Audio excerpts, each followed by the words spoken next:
Welcome to Seekers and Shifters, where we talk to the world's foremost experts in personal growth and development and ask them everything we really want to know. Hey there, Seekers and Shifters. It's your host, Michelle, and I am here with one of my Down Under friends, new friend, Ronsley. Ronsley, do you want to introduce yourself? Not really. We just hung out and we think we are cool together. So we decided to record it and make it a thing. Maybe I'm a shifter and a seeker as well. That's why you got me on the show. I mean, really, I think you're hilarious, which is the number one reason that I got you on the show. Some type of podcast expert, maybe something like that. Definitely really into AI, which I have a lot of questions and concerns about. So maybe a little bit different than our normal super weird woo-woo person guest, but I think you have a lot of things that are interesting for me, and it's my show, so I get to talk to whoever I want. So I got you. Well, I think I am a very woo-woo, especially when it comes to artificial intelligence. I believe that it has to augment human intelligence and align with divine intelligence. So that's kind of woo-woo. It's probably one of those things that makes people, the corporate people, jump out of their seats a little bit. They're like, what do you mean by divine intelligence? So yeah, I mean, I don't know whether, like, I feel more and more that I was never the podcast expert. Funny enough. I just feel like it was just another education piece to do what I'm doing now, because I feel more comfortable being, the person talking AI and how AI works and how it can be used to solve meaningful problems than being a podcast expert, I suppose. I'm being more aligned with that these days. That's fair. You have a very interesting and varied background, including being a chef. So would you mind just kind of just a quick, 30-second synopsis of your entire life, just catching up our viewers and our listeners on like who the fuck you are and how did you get to be who you are? Oh, that's hilarious, because I try to leave a lot of stuff out because I've lived so many lives, and I feel like I'm pretty lucky. I'm privileged. Very few people get to do what they want to do in their lives. So I just squeeze the fuck out of life, to be honest. I've had 7 different careers, and I'm not talking about careers. I'm talking about proper in-depth careers as a financial advisor, looking over $2 million of assets. $2 billion of assets. I said, yeah, it's like 2 million's not really that impressive, but I'm going to say it. Yeah, right. Yeah. Heard myself a little bit. So you see, I don't even think what I did was anything spectacular, to be honest. I had a chef. I was a chef. I had my own restaurant, computer scientist. I used to program tractors to wake up in the morning and plow the field and go back to sleep using GPS, which is kind of cool. I wrote a thesis on software quality. I took 2 companies to ISO 9001, but the entrepreneur was lying dormant inside until my first business, which was a massive failure, which was the restaurant. That's why I can't actually watch The Bear without having any PTSD, because like I'm literally like there's lots of episodes where I'm literally just crying, and it's just memories from different times in the kitchen. So, yeah, I mean, podcaster, author, speaker. My TEDx talk got made a TED talk. Yeah, pretty happy with some of the stuff I've squeezed out of life, for sure. Absolutely. And an inspiration, got a little budding t-shirt business we won't even go into right now. And Ronsley knows celebrities. He just hangs out with them. Yeah, I mean, we for the longest time, we did podcasts for some of the most famous people on the planet, from actors and politicians, songwriters, athletes. So I have been in that world for a long time. And I think the best part about me being in that world is I don't talk about it. I just don't it doesn't make me any different. So I feel that knowing it doesn't matter how famous someone is, we all have similar sort of issues and similar sort of things that we're worried about and similar sort of wants and needs. So I'm pretty lucky.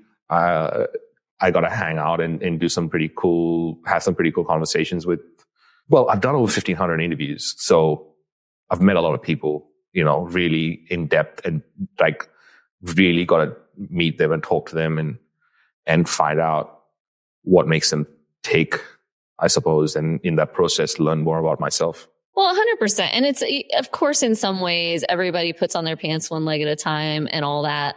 And I'm a big believer in that as well. And when you look at celebrities, I'm inspired by most celebrities, right? And I think there's a lot of cynicism about celebrities. Like, people don't want to be inspired by them. That person got lucky, or that person is a Nepo baby or whatever. But when you actually start to look at what a lot of these people have actually done, like before I go see a concert or a movie, often I'll look at the background of the person and just be like so amazed at how they got from point A to point B. So I think, I don't know. I think we have a lot to learn from people. Oh, yeah, of course. I mean, anyone, even a baby, can teach us something. But, I feel like in these kind of interviews, all the highlight reels get spoken about, but no one really talks about what happened to get to those highlights. And it's easy to say this is all the cool shit that has happened, but there's lots of other things that have happened. Like, I had a $478,000 debt 3 months after being married. And I got a 7-day eviction notice, and 3 days from the date of being evicted, somehow money landed in the account, and somehow I paid that off. And there were people outside the door wanting to take the car away, and I called the bank and asked for like another week, and somehow money comes into the account. And I started a podcast with $212 in my account and paid $167 for my first podcast kit. And my wife thought I was absolutely nuts, but here we are. So I feel like, yeah, we put our pants one leg at a time. Yeah, for sure. But some of us, like if you're Sheldon Cooper, you put it 2 legs at a time, I think.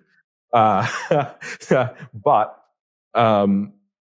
I think we all deal with similar sort of issues. Whenever you look at when you grow as an entrepreneur, the kinds of problems you start to deal with are very different to when you started off. And I think it's just training, so you get to a point where you're trained enough that you can deal with some random person saying stuff about you.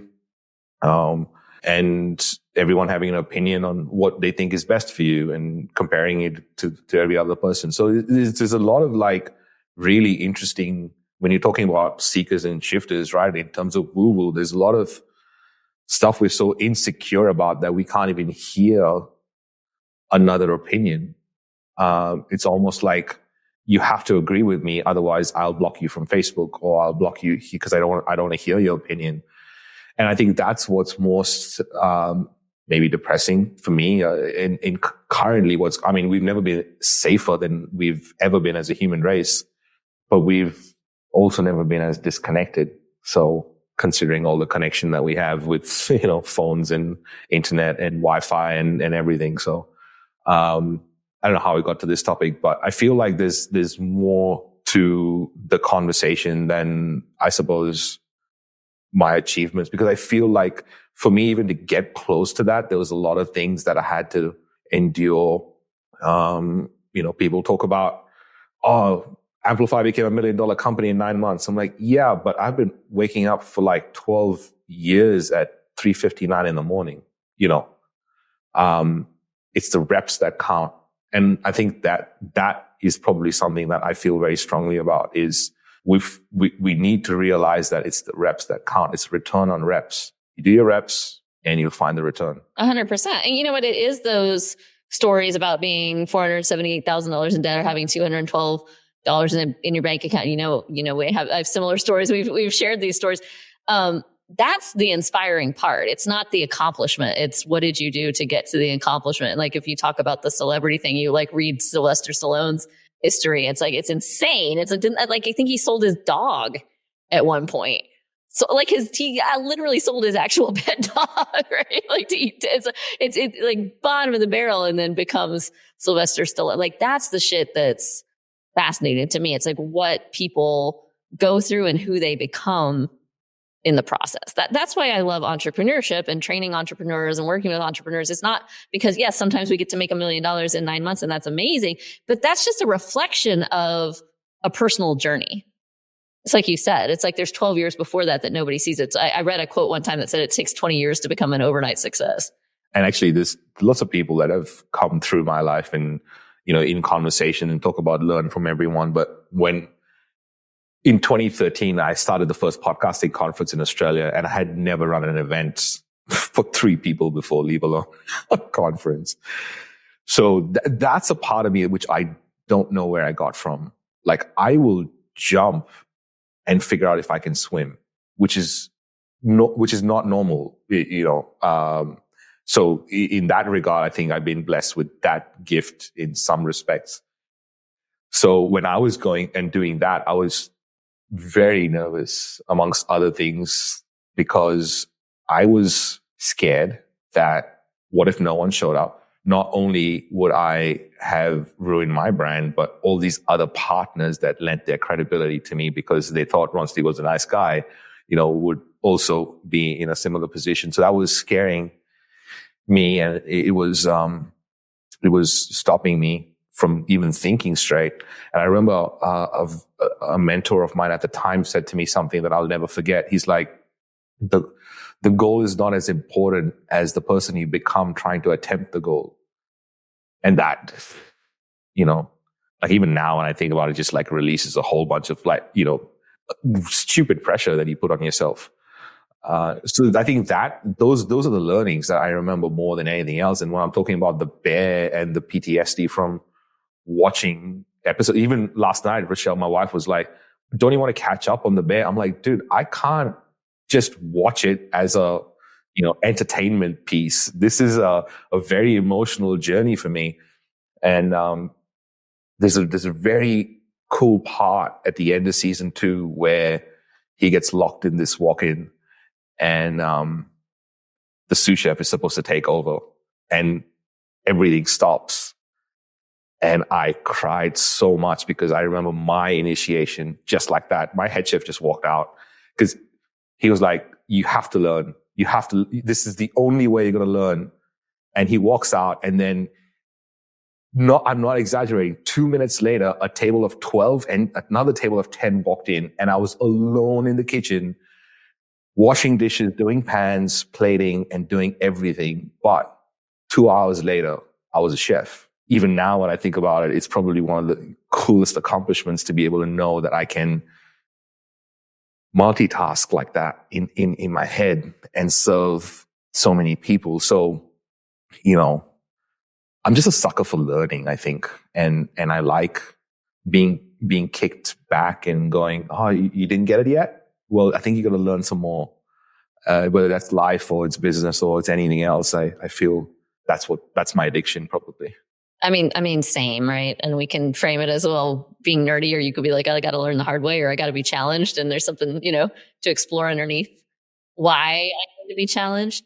But it's all, it's funny. I'm listening to you talk and I'm thinking, well, I can't imagine where you got this trait from to like leap in and that appears. I mean, you were kind of pushed into it in your career in certain ways. And I'm sure if you think back to your childhood and how you were raised, there were aspects of that in your upbringing. Yeah.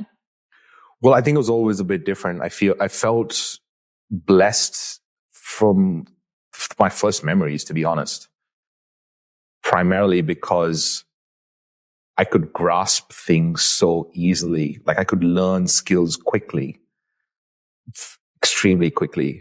I was the captain of the debate team, elocution team.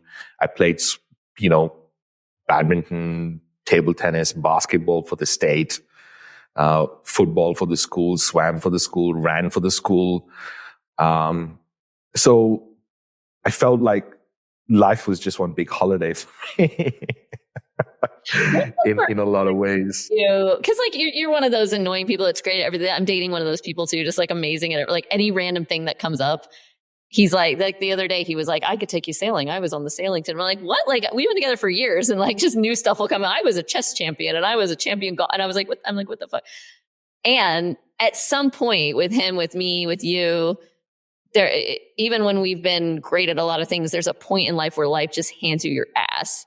And like, do you remember that first time that you ever felt dumb or you ever felt bad at something, or you were like, oh my God, wait a second, maybe everything isn't just easy for me? What was that for you?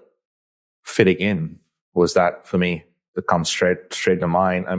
I mean, I feel so to give context, things came easy to me once I put the reps in. It just didn't come easy to me from day dot. You know, I learned how to grasp things quickly. I learned techniques that somehow when I was younger stuck with me.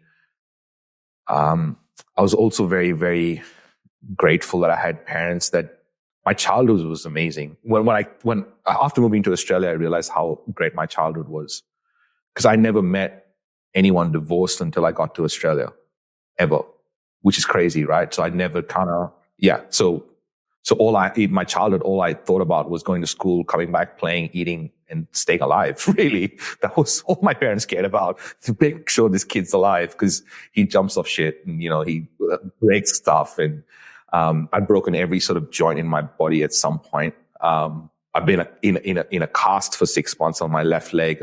You know, so for me, my childhood was just learn to be a child, or just learn life. So I feel like I had a great grounding, and it allowed me to just explore.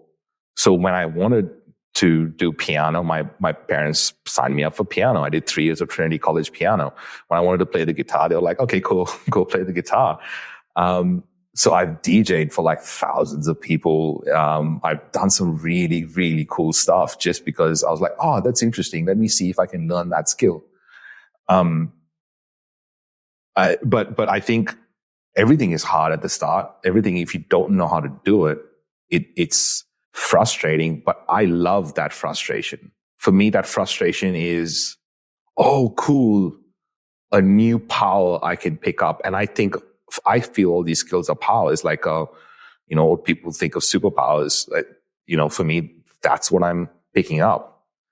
So I feel like Peter Petrelli, and it's only if you watched Heroes, you know, any of these references, but I remember Heroes. It was good until it wasn't. Yeah, totally. I totally agree. Totally agree.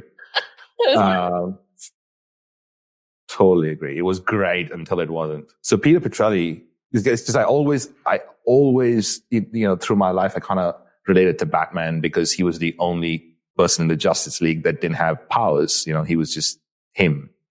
And he always was the person that would do the right thing, irrespective of how hard it was. So I related to Batman, but then Peter Petrelli came along and I was like, oh, that is more like me, because I can pick up these skills. I can pick up other people's powers like he can. And I almost don't want to because I feel too powerful with all this stuff. And this is a really interesting balance. So, but that comes with a whole bunch of internal stuff. I felt like I just kept learning skills because I wanted my parents to say that they were proud of me. But my parents wanted me to be proud of my accomplishments, which was interesting because I only found that out 3 years ago. So, you know, I just went learning all these skills and hoping that I would get this praise. And so I wonder whether we all go through something similar. It's interesting how becoming a parent yourself too will just bring all the rest of that up. And then you start to really re-examine all your memories of your parents. And then I don't know, I can't remember, Ronsley, remind me how old your kids are. I don't have kids. You don't have kids. For some reason, I thought you did. Oh, okay. My bad. Well, then we'll just like completely go away from this whole. No, I mean, it's a good topic because I feel like so Rochelle's like the most caring person on the planet. Like she's an ICU nurse, has never called in sick a single day that I've known her. So she's wanted to have kids forever. And I'm like, I will fuck these kids up. So should we? Like, so we've been having this debate for ages. You're supposed to. Like that. It's so much pressure as a parent because you go, oh my God, I got to be perfect. And I've got to raise these perfect kids. And then you realize that actually that would really fuck your kids up. Like having a perfect parents and a perfect life would fuck kids up. Like kids need something to bounce off of. There's a book I love called How to Be an Adult in Relationships. And you recently recommended lots of great books to me. So I'll recommend that one to you, especially on the audiobook because the dude's a therapist and his voice is so soothing and it's just beautiful to listen to. But he talks about this and how we need our parents to give us some good examples of how we want to be, but also some examples of how we don't want to be so that we can form our own identity against, I don't want to be like that, but I do want to be like that, and how important that is developmentally. As a parent, it was so helpful for me to hear Like, of course, I'm going to do some things wrong with my kids, but as long as I generally provide for them, it's actually helpful for them to be able to see how they do and don't want to be like me, right? Yeah. And also, you know what? My life is amazing right now. And when I hear stuff like, you know, Kali saying, you know, I've got to go back to the kids and I don't know whether I can come to Fiji. I'm like, oh, that's horrible. Don't want to have that problem. Fair enough. So, okay, we got to get in the AI stuff. We got it because I have so many. I'm so stressed about. I would like a future, Ronsley, in which the humans and the AIs work together and incorporate, and everything is harmonious. And I'm concerned about. I just had the concept introduced to me the other day of gray goo, which is where the AIs of what? Sorry, of gray goo. Have you heard about this? No. Basically, I'm sorry. Forgive me in advance, listeners and watchers, for putting this in your mind. And it's like where they start to realize that they're more efficient as machines and they can feed off organic matter and they like eat us all. They become, it's like a planet full of Wall-E type things. That's obviously someone with a great imagination. That was Ray Kurzweil talking on Bill Maher the other night.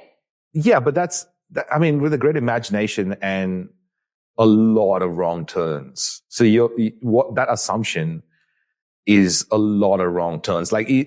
So first of all, the machines only need power and data to survive, right? So however it gets power and however it gets data. Just don't eat me. So that's what I'm saying. Like eating humans doesn't become a thing, like unless we figure out a way to eat humans to get energy or power. That's, it's a big jump. And I think that's the problem right now, is that I feel like people are not educated enough to make conscious decisions about what is fake and what is not. I mean, your country has exposed fake news properly in the last decade. And hopefully we all realize that the media is controlling a big part of our narrative and how we think and how we see the world. So you can just repeat something enough times for someone to believe that. And that's why having a podcast and your own channel is so powerful. Because when I go back and I look, my ancestors did not have the opportunity to switch on a microphone and say whatever they wanted to say whenever they wanted to say it. So AI, when you think about AI, I kind of want to lay some ground rules here in terms of on how to think about it. The first thing to think about is intelligence is intelligence, right? Is intelligence. Just think about that. Intelligence is intelligence is intelligence. If you look at how the world operates, look at Chimera, or where the whole nuclear blast happened in Russia. Is it Chimera? Chernobyl, sorry. Chimera was the virus. Chernobyl is thriving right now with plants and animals, but humans can't go there because of the nuclear radiation. But it's found a way. Nature has found a way to persist. That's intelligence there, right? So you see intelligence in ecosystems. You see intelligence. If you step back from the planet Earth, you see how we have an atmosphere, we have an ecosystem, and how all these human beings are living. That's intelligence. What we have is intelligence. What we've created now is the next form of intelligence. So all this while I've been talking about intelligence from a carbon-based life form, and that's intelligent. Now we're moving into a silicon-based life form, and it's intelligent. So I would ask you and all your listeners to not be the intelligent being fearing intelligence. That's just, I don't know, a media job probably that's kind of pushed that narrative onto us. But if you're intelligent, you do not want us to not get intelligence from any other source. Like, that's basic, right? So let's try to think of intelligence as intelligence, and it's not about, like, I think we all think that the world revolves around us. It doesn't at all.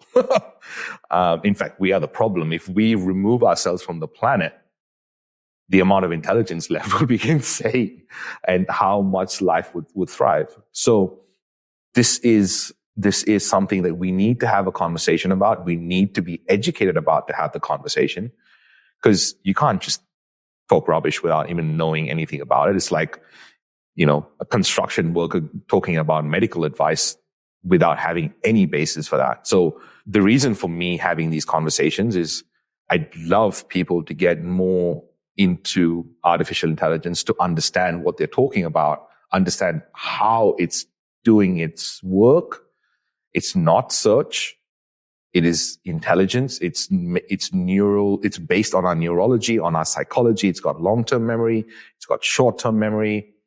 I don't think it's something to be feared. I wonder, because we hear these stories, and I know this is in the media, right? Look, I'm not an AI developer, so my exposure is what I get from the media. Me and most of the people listening to this. We hear these stories of the people who work at OpenAI or on the board of OpenAI, we're instrumental in developing artificial intelligence. So they're getting now sounding the warnings and saying, hey, it's being developed too fast. There's not enough protocols in place. You had a whole bunch of leaders, including Elon Musk, sign a letter to Congress in the United States, maybe a year ago, saying, "Hey, we need to stop the development of AI and figure out what it's going to do before we do." So this isn't coming out of nowhere, this fear. No, it's not. And all those things that they're saying is true. But for us to just not use it and just randomly be fearful of it is, it's like someone being afraid of drowning, sitting in the desert. It's stupid, right? So we've got to be more understanding of the environment we're in. Absolutely, what they're talking about is 100% true. But now here's the big kicker. If we go back, we don't have the best ethical history, humans. So we're not the best people to talk ethics at all. We are in no position to talk ethics. So let's get off our high horse and stop thinking that we are at top of the food chain. And that's the way it's supposed to be, because that's an old way of thinking. And this is what's going to change, Michelle. At one point, we had all these excuses of what we can and couldn't do, especially in the first world. And as someone who's come into the first world from another country, I get to see these sides of things that, very few people get exposed to, just because the cultures are so different. And what's going to happen now is we've got to exercise our courage and our collaboration and our connection powers more than any IQ stuff, because you can have the highest IQ, but now you can get that for free on the internet, or you can get it for $20 if you want a higher IQ, intelligent AI.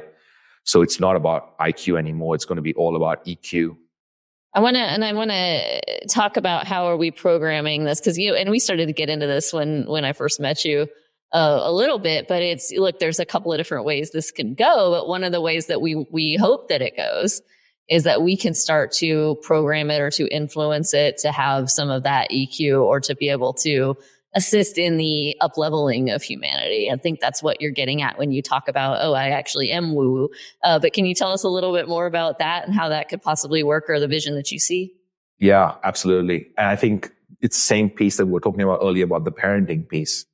We can either be the parents that say, do as I say, which is what we're doing right now, or we can be the parents that say, do as I do.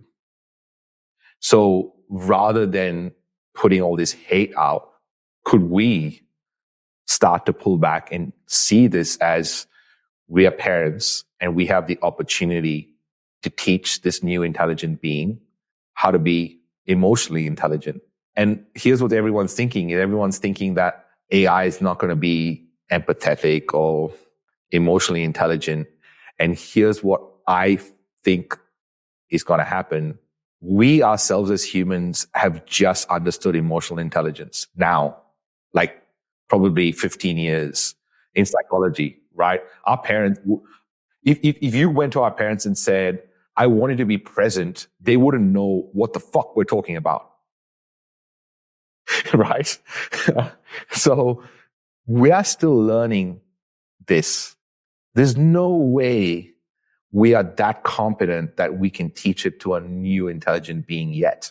So that's why it doesn't know that yet. And the more we learn to be emotionally intelligent, the more we can teach anyone else, our kids included, to be more emotionally intelligent. So I feel it's, if you just step back and think about this, Michelle, like a human being that's born on this planet has to be trained for a minimum of 12 years to operate on this planet.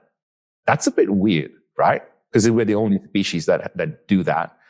Then I think what's going to happen now is we've got to go to school to probably learn things like connection, collaboration, talking to other human beings.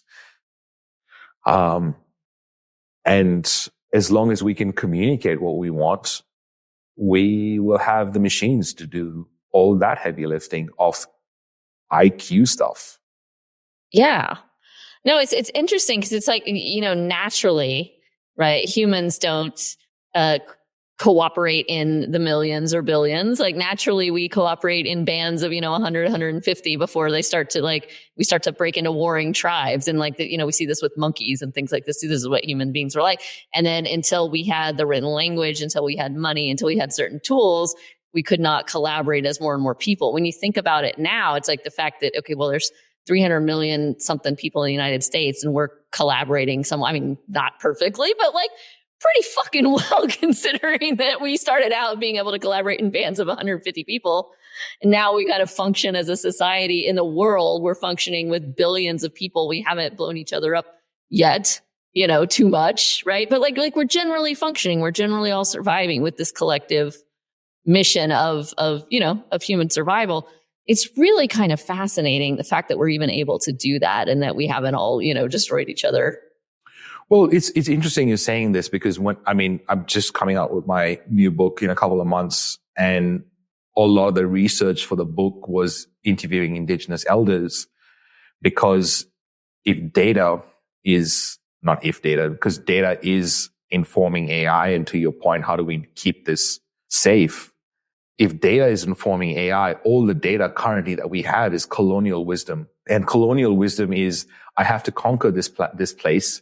And I've got to tell the inhabitants of this place that their ways are uncivilized and this is the modern way of doing things. And our way is the first world. Let me put all these kids in camps and teach them how to do it. So of course we are thinking this way. But if you go back and you talk to these indigenous leaders and these, elders with the wisdom that is way beyond our stupidity that we've documented, they've been living together in harmony for fucking donkey's years until the Anglo-Saxons came and decided that they wanted to kill everyone and have this barbaric way of doing things. And that kind of populated through Britain, and then it went to the rest of the world. So this whole idea that we could only function in this small group of people only came through recently through religion and these other kinds of things, which was never around actually when you go back through generations. And also colonialism, just for context, when they went into all these places, they destroyed their texts, their ways of thinking, their knowledge, their wisdom. So we've got to recapture all of that. And we've got to put that into AI, because all these old or original ways of thinking, they all reek of collaboration and connection and courage. None of them are about, I have to win and the other person has to lose. It's got nothing to do with that. It's very different. Yeah. So how do we do that? How do we get the ancient wisdom, the ancient teaching, especially these universal teachings? It's so interesting to think about the similar teachings that pop up in different cultures and societies around the world that had no ways of communicating with each other at the time. But there's this known wisdom, and it's said differently or expressed differently, but very similar themes. How do we go about getting that into the AI? How do we teach it that? Well, we first learn it. It always starts with us.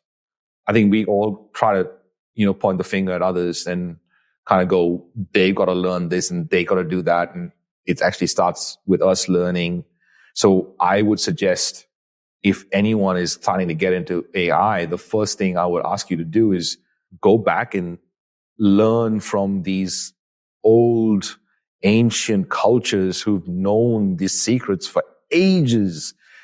And I'm talking about ages because now everyone's going back to yoga and all this kind of dumb shit that have been around for fucking donkey's years. I'm sorry for the listeners that you couldn't just see Ronsley's facial expression because it was amazing. It's quite interesting how we're going back to these really basic things like, oh, let's go somewhere and put our feet on the ground. Okay. that would just be normal, right? It was not something that that was not wisdom that you would pass down. There was very different types of wisdom that was being passed down. And you think about how that has changed. So I feel in general, we've got to learn how they see the world because they don't see the world like we do. I'll give you an example. We see the world like, I've got to buy this piece of land and I've got to build a house and I've got to make sure that this land looks amazing. The lawns are kept clean and I have all these landscapes and the rooms look great. And this is my piece of land. I own this land. They don't think that way. They think we belong to this land. The land will provide. The land is ours and we are part of this land. I have goosebumps even saying that out loud. It's so different. It is so beautiful just to hear the way they think. And I was in this conversation with this Inuit lady. I tell this story a lot. And half an hour into the conversation, she was like, Ronsley, you keep saying this line because I say this line a lot. Artificial intelligence will easily be the biggest conversation of our lifetime. So she's like, you keep saying this, but who's going to speak for my relative, the bear, and my relative, the beaver, and my relative, the tree?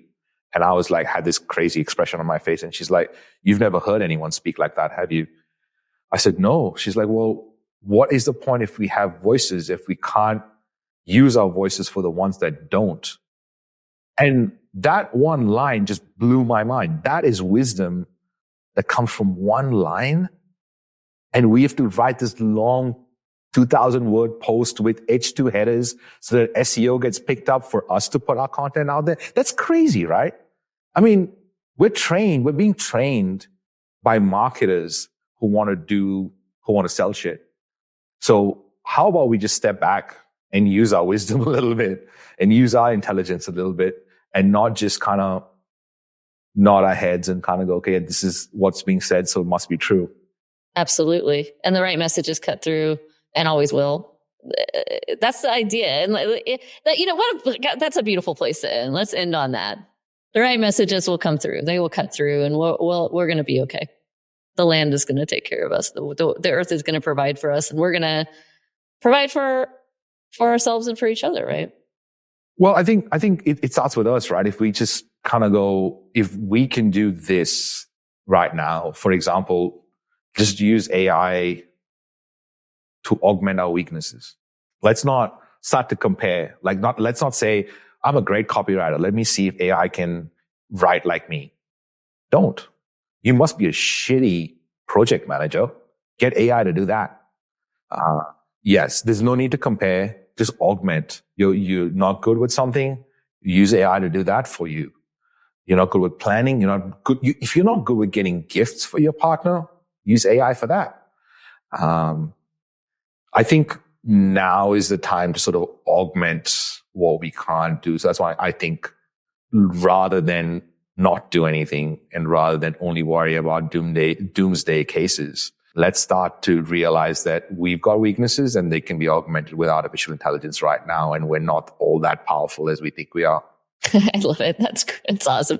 Ronsley, where can our friends find you if they want to find you, learn more about you and your work? Just Google me. Ronsley, there's probably only one Ronsley on the planet. There's only one Ronsley. Just Google him.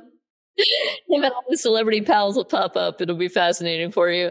Ronsley, thank you so much for being with us. I really appreciate you taking the time. And it's good to get to talk to you. No, I love these because I love getting asked the questions because I don't think the same way when I get asked the question. So this is really useful for me to even voice some of the things you asked me. So I appreciate this. I appreciate your time. Thank you for making a podcast, because everyone needs to hear your voice and the ones that you highlight. Thanks, Michelle. Thank you so much. And everybody, we will see you soon.